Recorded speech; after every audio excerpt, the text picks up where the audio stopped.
Poland's modern business services sector is a magnet for global investors, with companies from 47 countries driving its growth.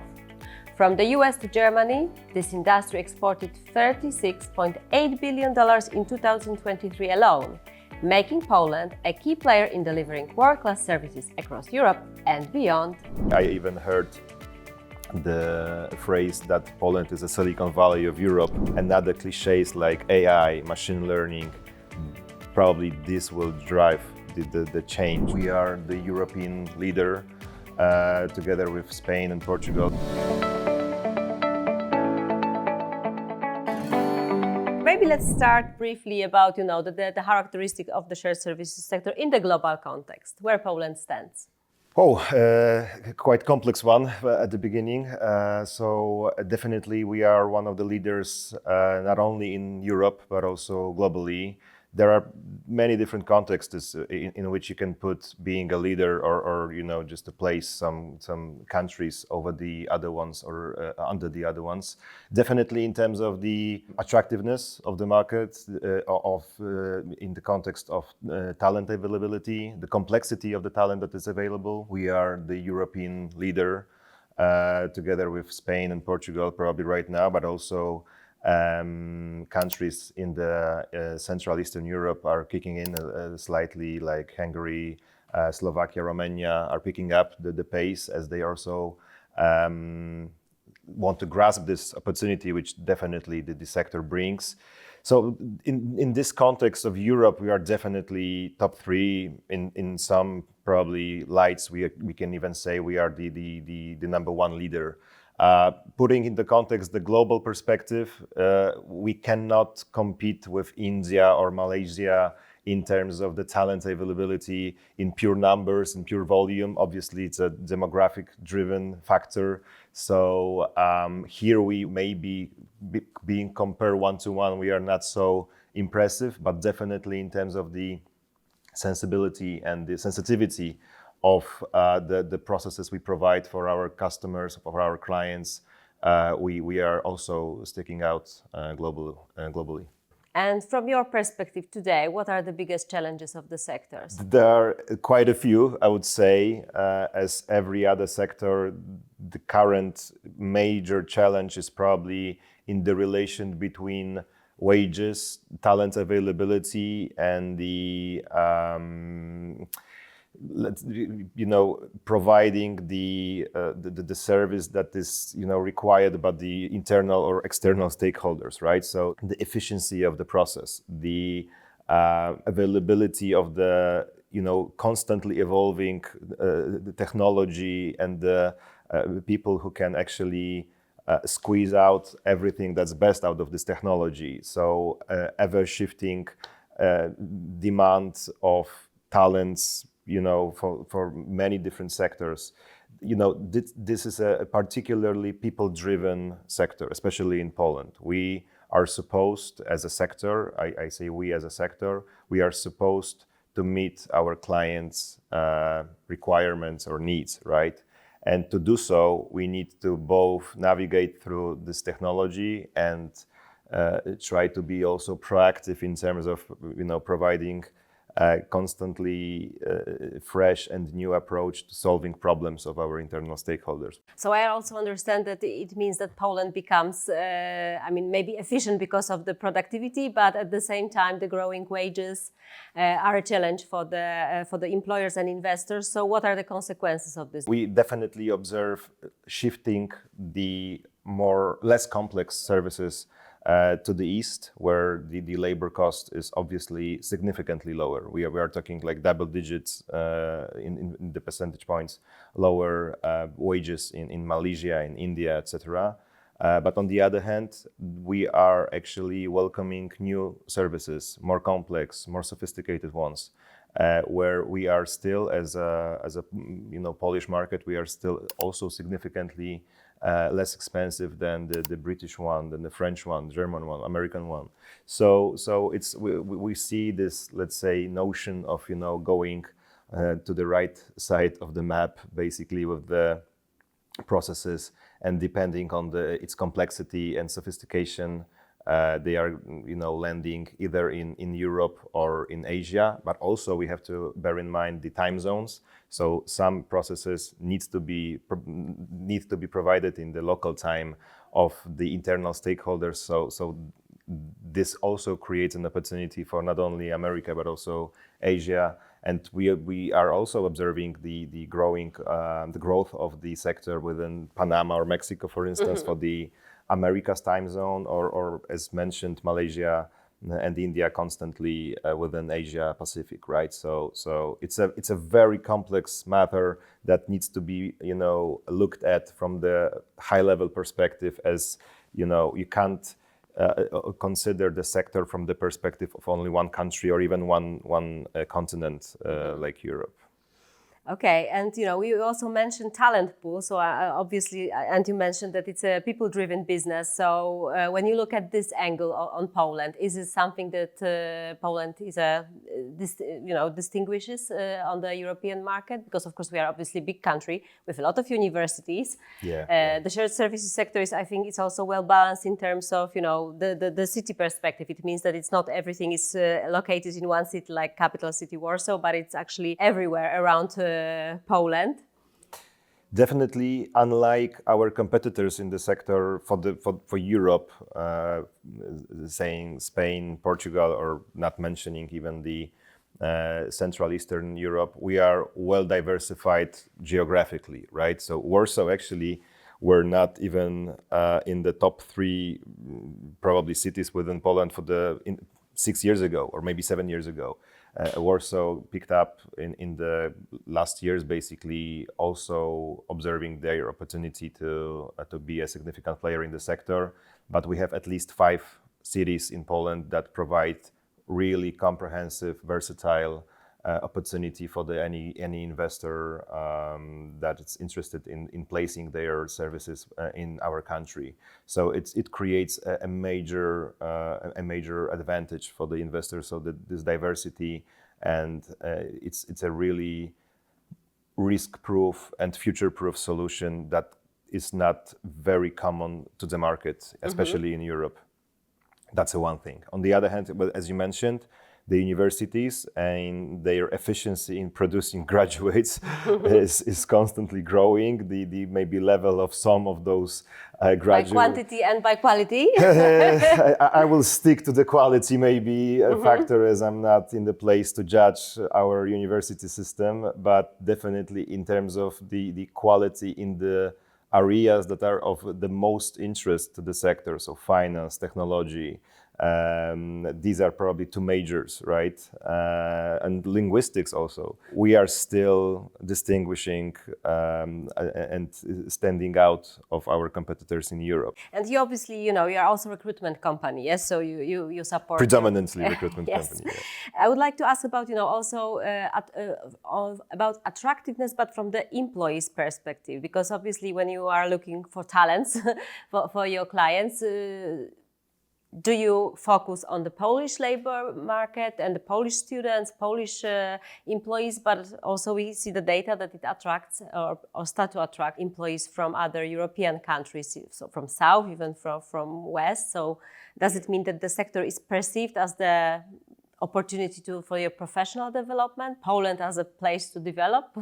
It's a probably more sociological question rather than only taken into context of business, but definitely cities like Krakow, Warsaw, or Tri-City or Wrocław attract a lot of foreigners, right? So I wouldn't say it's a sector that makes them actually consider Poland as an attractive location. I would say there are multiple factors that do so, but definitely they quite often land in this sector while looking for the job in Poland, right? So I would say that this inflow of people outside Poland is driven by many different factors. Labor market is one of them, and within this labor market, this sector is definitely one of the most important aspects or players. So it's a more complex than only that the sector is so appealing to the foreigners that they come to Poland to work in the sector. So I wouldn't say so. Maybe in some time from now it will be the case. But for now, I think the attractiveness of living in Poland, or more of a sociological factor, is the main driver. But then sector actually benefits from it. But you recruit also abroad? Yeah, definitely. We are obviously international company, being present in over 40 countries. So we try to also use this chain of our network and the basically our capabilities of linking the dots internationally. But it's still under 10% of our recruitments that are actually done either internationally or on the domestic market, hiring foreigners. And there's also, I believe, ABSL also says that it's approximately 10% of the foreigners working in the sector. So we reflect that pretty pretty well. And so, with all that in mind, what we've discussed, what do you think will be the future? I mean, what are the trends that are shaping the global markets nowadays? The future, definitely, it's a cliche already, but definitely the future lies within technology. So this sector, especially in Europe, is the sector of people using different tools, using different programs, using different technology. So as technology evolves, as technology develops, the ability and the capacity of employees to actually make to make the best out of those tools and technology is the probably most important skill, right? Obviously, there is a important factor of the creative thinking of the employees. But we are definitely, and the business generally is a data-driven, technology-driven business right now. So I would say that the main factor of trend and the notion and the narrative around what's next lies within what's next within technology. And I'm not an expert, unfortunately, in that field, but definitely another cliches like AI, machine learning, probably this will drive the change, right? So I'm not in the, let's say, group of people who say that the AI and machine learning will make us basically unemployed. I would still say that these are the tools that need somebody to, to use them and to watch them and to supervise them and to sometimes correct them, right? So maybe it doesn't create a great perspective for the vast majority of people. I mean, in terms of the headcount, in terms of growing numbers of people being employed in the sector, but definitely the sophistication, the advancement of those vacancies will rise. And I still believe Poland is a great location, and actually the versatility that we discussed within the university, within the cities, these make Poland pretty future-proof in the foreseeable future, at least. But what's next? And I don't know. Ask Elon Musk, probably. Well, yeah, but so it's very dynamic, but it's also very innovative. I think I also saw the studies of ABSL that actually, in terms of the creation of innovative solution, actually also Poland stands out, right? Yeah. The only thing is that majority of those solutions are implemented elsewhere, not necessarily here. It's obviously, it only proves the creativity of Polish talents, which is really outstanding. And our drive to efficiency is also a huge, I would say, engine to this narrative, to this notion. So definitely this is a sector where actually you can benefit a lot from these tools or technology that drive efficiency and optimize processes and optimize certain activities. And Polish people as already well known out of its technological capabilities. And I even heard the phrase that Poland is a Silicon Valley of Europe, which is maybe a little exaggeration, but still it also shows some kind of an recognition that is given to our country in that sense. So yeah, definitely this is something we can be proud of. And definitely those skills are necessary not only in shared services sector, but also in other sectors, and may have a positive impact on other economy as a whole, right? Definitely. We already observe people who build their careers within shared service centers are currently developing outside of it, right? So definitely the tools, the technology, the process optimization, even the style of people management, or many aspects that are quite typical to the sector are currently used by the Polish companies in their headquarters here, and it also drives their development internationally. So we can only benefit from being open-minded to the sector and being very curious about what it can bring also not only to those employees and employers within the sector, but also how Polish economy and the Polish companies can benefit from it. Okay, so knowledge transfer is a fact. And now let's talk about the wages. So, you recently published your report. So who will be happy, employees or employers? I think it's in 2025. Quite fragile topic, and we always try to show the wages as some kind of I don't know, like a fight between employees and employers, which shouldn't be the case, right? Mm-hmm. The quality always costed and will cost.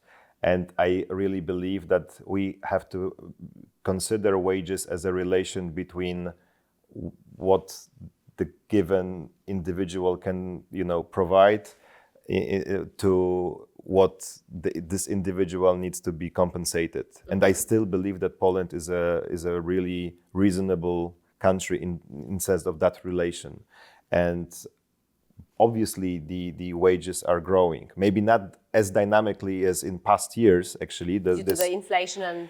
Yeah. So 2024 to 2025 will be significantly less dynamic as previous years. Previous years, especially in the sector, showed even a double-digit percentage of increases in wages over the course of every single year.